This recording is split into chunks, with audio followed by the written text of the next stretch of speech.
Good morning. Thanks for taking a few minutes out of your day to join us today. My name's Chris Thomas. I'm joined by Micah Potashnik. Hello, Micah. Morning, And Chris. this is our August 2026 uh, financial wellness webinar. We do these webinars every month for those of you that aren't aware. Um, our firm is 40W Advisors. We have the privilege to serve as the retirement plan consultants on your company's 401k plan. And as part of our services to your 401k plan, we want to provide you with financial education and be a financial resource to you. So as part of that, these webinars are one component of that. If you visit our website at 40workplace.com, you'll see some other tools and resources we have available to you. You also have tools and resources available from your 401k provider that can help you provide some retirement calculators and whatnot. But with these webinars, we want to do is we want to call out a different financial topic each month that we know people think about in their daily lives. So this one, believe it or not, it's year-end financial planning. I know we're just getting school years starting up. If you have kids, summer's coming to an end, and it's kind of hard to think that, the end of the year planning is already happening. But we do it this month because we want to give you plenty of time to take action on things, between now and the end of the year. So um, before we could jump in and get started with the agenda, just a quick kind of compliance administrative items. First and foremost, everything we talk about today is for education purposes only. Nothing should be considered personal financial advice to you. For that, you'll want to refer to, your personal financial advisor or tax advisors, what have you. Secondly, everybody's currently joined in listen-only mode. So we really do encourage questions and would love for you to chime in at any point during the conversation.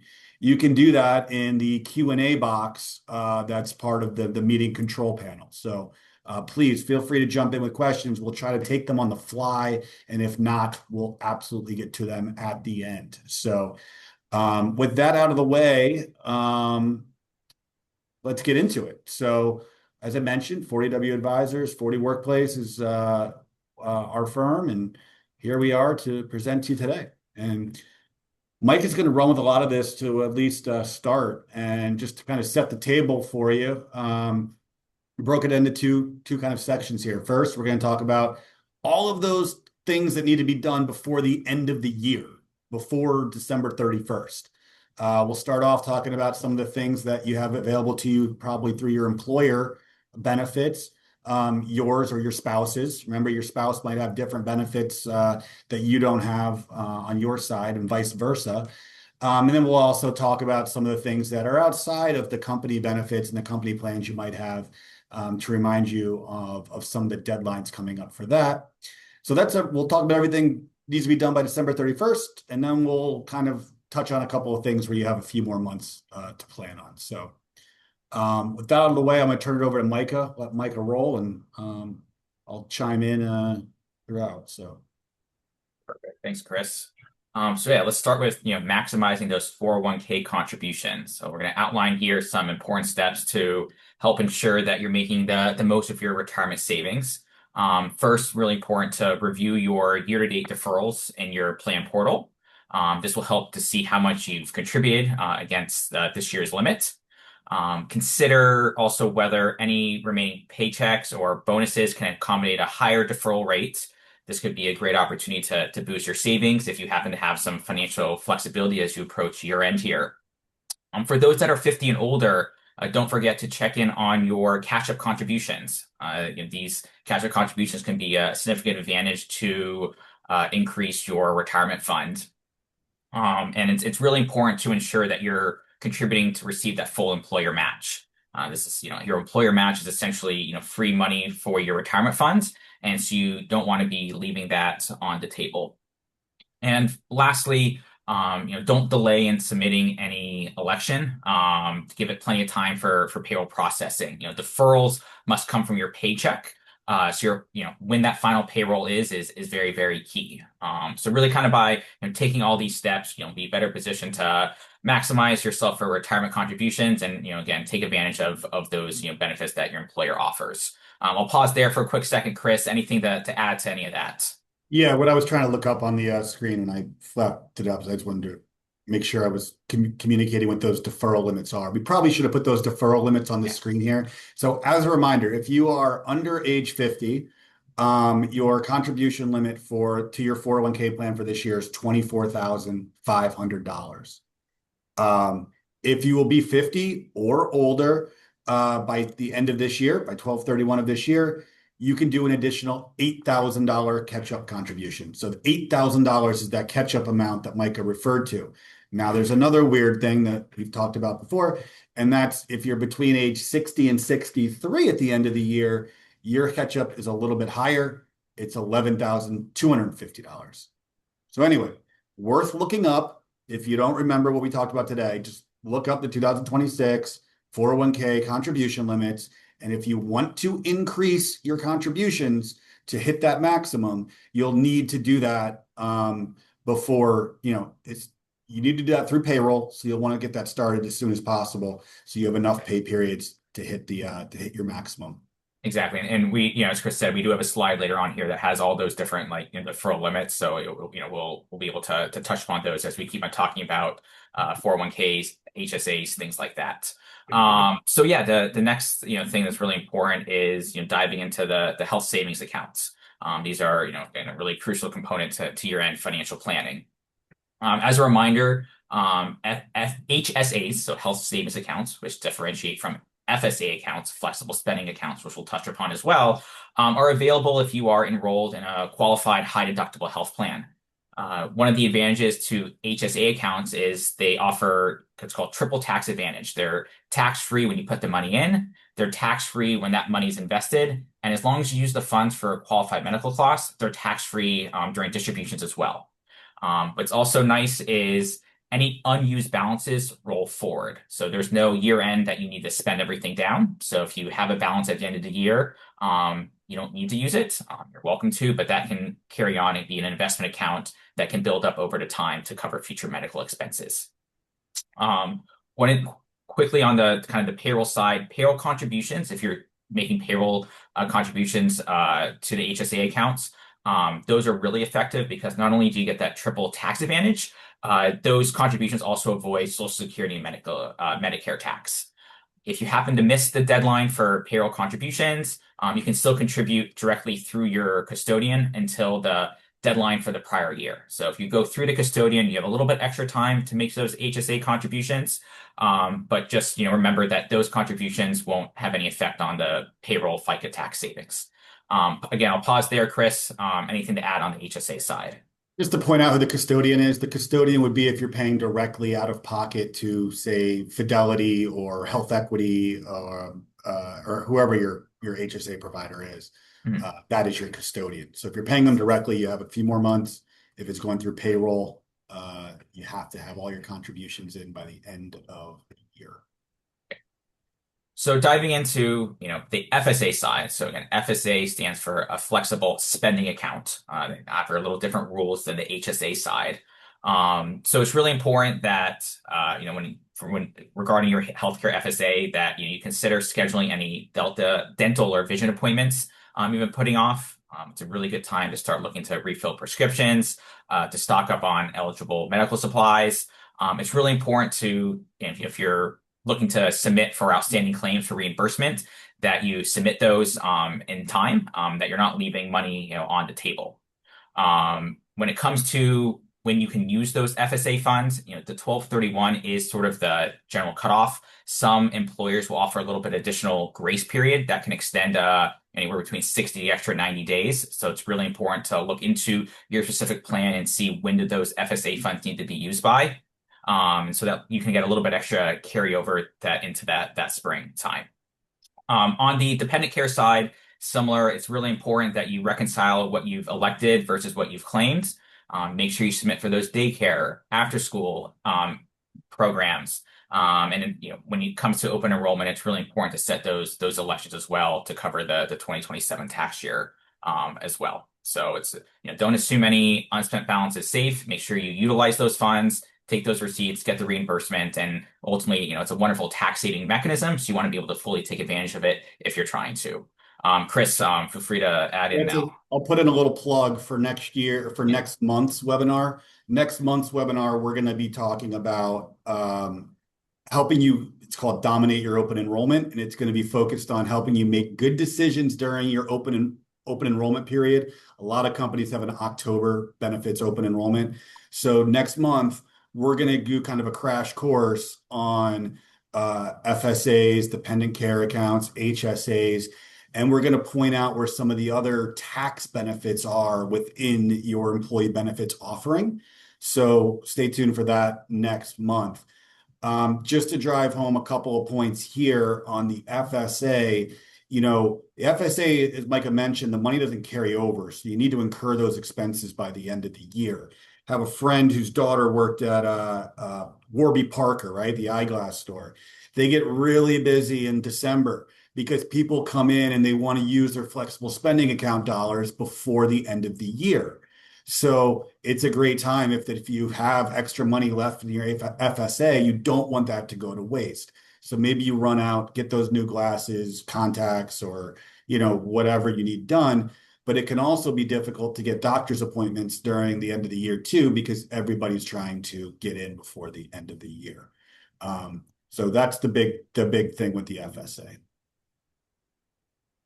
So now we're going to switch gears and get out of the employer benefit realm. And now we're going to hit on some things that you may be doing financially outside of your employer with some personal planning. So we're going to turn our attention to the 529 education savings plans, which is a wonderful tool for funding educational expenditures. So let's first talk about the contribution side. Many states offer a deduction or even credit for contributions as long as they're made by December 31st. It's crucial to allow sufficient time for these contributions to also post before the year end to make sure they count for the 2026 tax year.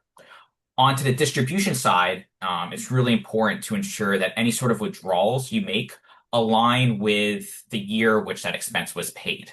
So, for example, if you're covering a 2026 tuition bill, it should be reimbursed by 12/31/2026.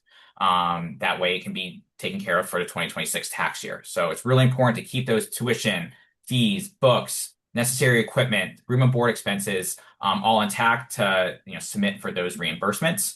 And just like kind of with everything here, as year end approaches, time goes quickly. You want to make sure you get those distributions requests in early.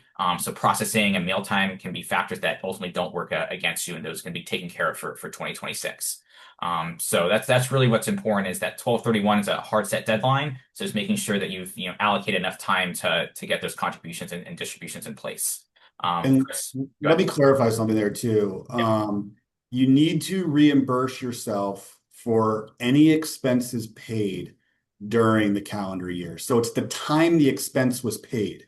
And the reason why I point this out, it gets a little tricky at the end of the year because the spring 2027 tuition bill may come in December. And, so if you pay it in December, you need to take the commensurate withdrawal from your 529 account in before 12/31. So whatever year the expense was paid is you need to take the reimbursement from the 529 plan in that same calendar year. So it just gets tricky with that, with those expenses that are kind of around year end, and particularly the spring 2027 tuition bills. That's a really, really good point. So now we're going to shift a little bit onto the Roth conversion side. We're not going to dive too much into this, but want to kind of give a brief overview on Roth conversions and why they could be worth a look and things to sort of weigh. So if you happen to have unusually low income for this year, if you happen to Micah, can you just explain what a Roth Yes, conversion is? absolutely, absolutely. Yeah. So what a Roth conversion is, thank you, Chris, is when you take money that's in a pre-tax account, so like your IRA account, and you move it into a Roth account. So anytime you make that distribution from a pre-tax account to the Roth account post-tax, that creates a taxable event. And there can be reasons why it makes sense to do it, because once the money's in the Roth account, all those future growth is tax-free. And when you take the money out down the road in retirement, the money that you pull out of that Roth account is tax-free as well. So it allows you to put money in an account that you'll never have to pay future taxes on as long as you follow the appropriate rules on the Roth side. Go ahead, Chris. No, Okay, perfect. well Um, said. Right. So yes, that's why Roth conversions can be valuable. But again, because there are tax consequences associated with it, it's you got to be very cognizant of that and see what could effect that could have on your tax situation. That's why if you happen to have a year where income's low, or because you are, recently employed, you took some time off, you might be thinking you might be in a higher tax rate, 2027 or beyond. It could be a great year to do that and pay the taxes now, so you don't need to worry about it down the road. But it's important because there's a tax consequence to it. You want to make sure you also have that outside cash available to pay those taxes, understanding that that is creating a tax liability, but that's not necessarily a bad thing if it makes sense for your situation. But you're just not going to pay the tax with your IRA dollars. So you'll have Right. to have dollars outside of your IRA to pay the taxes that are owed. Exactly. So, it's why it's important that, to take a look at that. It's important to weigh the fact that not only is it taxable income, Roth conversions are irreversible. So once you decide that it makes sense to do that conversion, you can't retract it. So once it's done, it's done.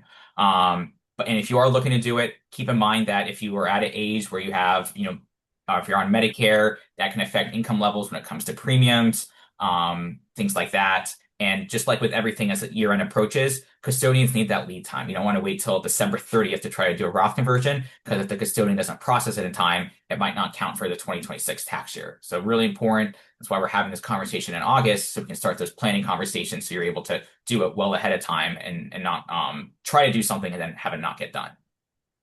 Yeah. You have an accountant or financial advisor you work with, it's a good idea to ask them to do a 2026 tax projection for you.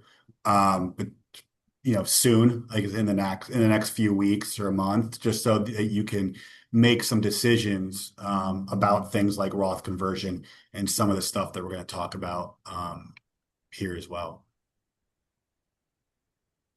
I'll take this one, Micah. Yeah, go for it, Chris. So this is something else you do outside of, so we talked about within your IRA accounts that you might have, you can move pre-tax IRAs to Roth IRAs to get the tax benefit.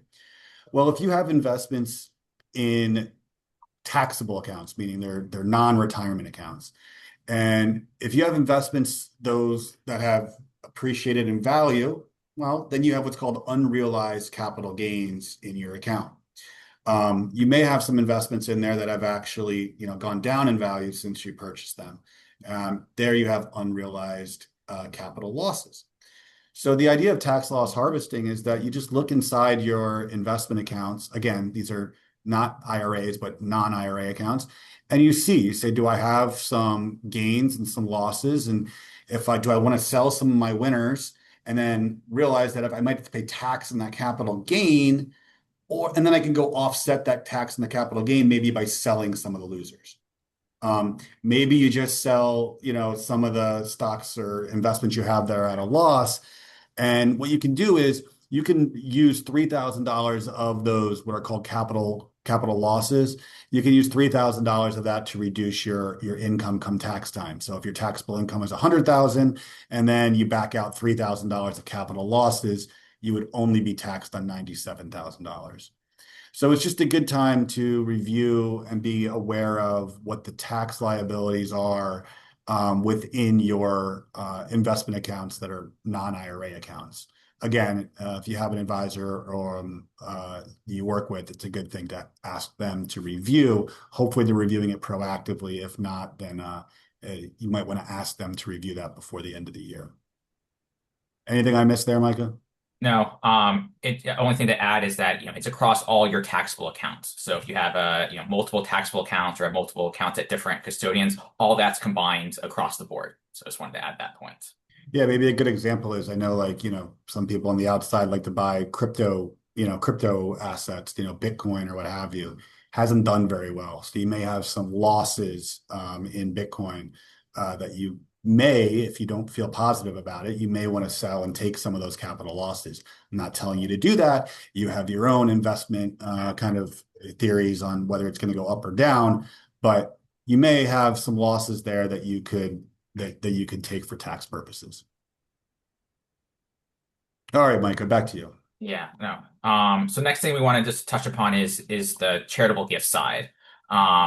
there are some ways to reduce your tax liability through charitable gifts. Again, talk to your tax advisor, professional accountant, tax advisor, things like that to discuss that in greater detail. But it's really important on that side of the ledger to if you're giving a cash gift, make sure that check is postmarked or charged by December 31st, keeping that written acknowledgement intact so you can prove that the gift occurred in the 2026 cash year. If you're looking to consider appreciated securities, sometimes that can be more efficient than selling and taking a gain and paying tax on that gain. You can actually gift the appreciated security, and therefore you don't pay taxes on that gain. So that can be a valuable tool. Again, making sure that you transfer in time before the end of the year. And there's things called donor advised funds, which allow you to gift monies to charities over time, but fund it all in the same tax year. So again, if you itemize your deductions, looking to take a big charitable gift in a tax year, but don't know when you want to gift to charities, donor advised funds can be very valuable to do that. And if you happen to be age 70 and a half or older, there's something called a charitable qualified distribution that you can do from an IRA, which allows you to give gifts as well. And there's no tax consequences to that. Chris, anything to add sort of high level on the charitable gift side? Big thing is just review, if you're charitably inclined, review your charitable strategy between now and year end. If you're in a high tax, if you're charitably inclined and you're in a high tax year, you may want to think about accelerating an abnormally high tax year, let's say. You may want to think about accelerating some of your charitable gifts into this calendar year to offset that higher income. So maybe you just accelerate into this year and then do less in following years. Just review your strategy by the end of the year, because all charitable gifts need to be made by 12/31 to count for this tax year. Yeah, and same thing on the gifting side. That again, if you're gifting, annual exclusion gifts need to be completed by the end of the year to count for 2026. Again, it's really important to confirm that any sort of exclusion amount per recipient, before writing those checks, allow that time for checks to clear, for securities to be transferred in, for 529 transfer to settle, however you're doing those giftings. And as we touch upon throughout the year as well, using that time to always review that you have beneficiaries on your accounts. You should never have a 401k, IRA, insurance policy, things like that don't have a beneficiary listed. And always good to review those as well to make sure those beneficiaries are whom you want them to be. And using those times to also make sure your wills, your trusts, power of attorneys are all in place, especially if there are any major life changes, making sure those are all in order. Exclusions do not carry over. So if you don't do any sort of gifting in 2026, that amount doesn't carry over to 2027. So something to keep in mind as well. So as I mentioned earlier, it's a good time to run a 2026 tax projection, right? And you can do it, again, if you have advisors you work with, you can ask them to run that for you. It's a good way to help you, give you the information that you need in order to make decisions. Because what you want to do is you want to look at exactly what, where you're kind of bumping up to, and to see what tripwires you might trip from a tax standpoint. Micah mentioned, so here's a couple, getting back to the workplace retirement plans, we talk about the 401k contributions. You can do 24,500 this year, catch-up contribution of 8. If you're between ages 60 to 63, your catch-up is 11,250. So those are the big numbers to know on that front. The HSA accounts, if you're just covering yourself, you can do $4,400. If you're yourself and a family, your maximum is 8,750. And then if you're 55 or older, you can kick in an extra $1,000 from these limits. Whoops. So those are the things to look at, to monitor, from the standpoint of making contributions between now and the end of the year. So I was just mentioning some of the phase outs and things that you want to be aware of going into the end of the year. So here you can see if you start to phase out of certain credits when your income exceeds different levels. So that's really what we kind of want you to pay attention to. There's a series of things that you might phase out of. Some of the child tax credit would be one of those things. So you'll really want to check what your income is, and run it up against what those different limits are. And again, that's something that you can, if you have quite more questions on that, it's a great way to reach out. We can help you with some ways that you can do that. So I want to transition now. We'll look at everything we talked about before as things that needed to be done by the end of the year, by 12/31. Here's a few things that you have a little extra time on. So, Micah, you want to run us through those? Yeah, absolutely. So let's start with those IRA and Roth IRA contributions. So unlike the 401k, which has that hard 12/31 deadline, IRA and Roth IRA contributions, you have until your tax filing deadline, so until April 15th, to make those contributions for the prior tax year. If you file for an extension, it doesn't extend beyond that. So April 15th is that hard line date. When making a contribution, especially if you're making a contribution come in 2027 for the 2026 tax year, it's really important to let your custodian know what year you're looking to make a contribution for. So if it comes January of next year and you're looking to make a 2026 contribution, you want to let your custodian know this is a 2026 contribution, so it's coded correctly, so it doesn't start bumping up against your 2027 limit as well. If income limits, can rule out Roth contributions, again, there are reasons why you might not be able to make a Roth IRA contribution directly, keeping that in mind as well. If you have a spouse that does not work, or has little or no income and you are married, filed jointly, you're able to potentially make a contribution on your spouse's behalf as well. So all things to keep in mind. Bottom line is you do have a little bit of extra leeway if you want to wait until 2027 to start making those contributions. Yep. So here's just a lot of what we talked about today was kind of a checklist of reminders, kind of.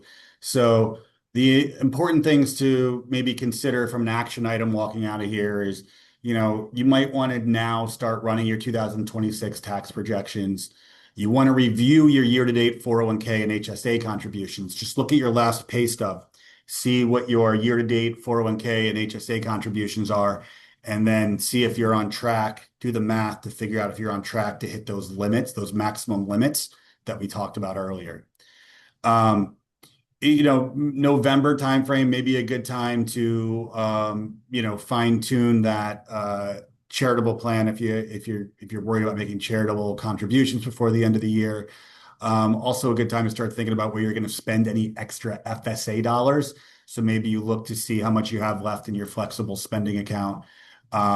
Also, early December, November, a good time to start looking at where you might have capital gains and capital losses within your investment accounts.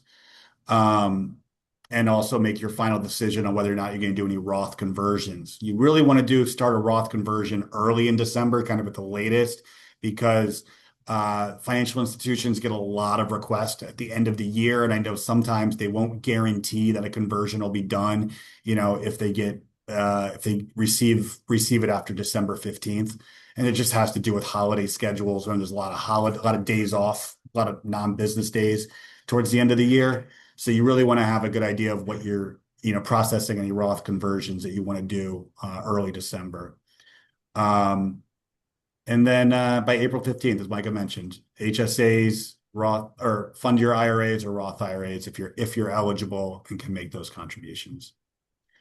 So again, pick a couple action items maybe before walking out of here. This whole purpose of this is to kind of maybe spark something within you that's a reminder and kind of reminds you to do something. So put it on your calendar, give us a call. Just maybe your reminder is, hey, call and talk individually with us.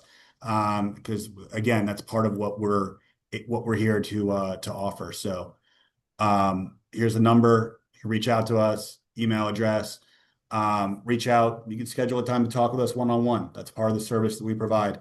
Talk to us one-on-one, take 30 minutes. We want to hear whatever's on your mind. We'll give you some feedback, and we can connect you with some tools and resources, to help you with your planning. So, I don't see any more questions in the box right now, but if you do have some, please go ahead and drop questions in there. As I mentioned, next month, September 17th, we're going to talk about employer benefits and how they kind of have an impact on your personal financial planning. In October, we'll do, as we do at the end of every quarter, we'll do an investment market update. And November is when we're going to talk about estate planning, getting those estate documents and beneficiary designations in line for all of your different accounts and different strategies depending on your situation. So that's it, Mike. Anything else to add there? I think that's all my side. I think we nailed it right at Yeah, noon. So 12 o'clock 30 minutes. exactly. So thank you everybody for taking the time out of your day. Please don't hesitate to reach out to us. And we look forward to talking to you next month. Take care. Thank you.